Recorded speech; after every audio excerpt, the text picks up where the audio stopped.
Terbaru, pedangdut inisial WU ditangkap polisi karena pakai narkoba jenis sabu, ini kata kepolisian.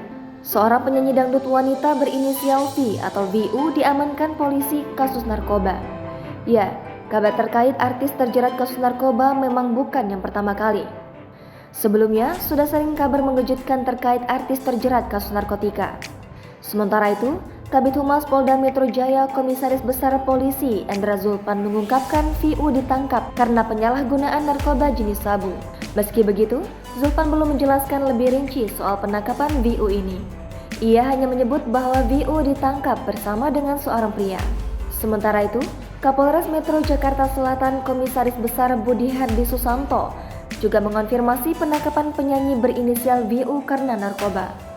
Untuk informasi dan kronologi penangkapan VU, rencananya Polres Metro Jakarta Selatan akan menggelar konferensi pers terkait penangkapan VU siang ini.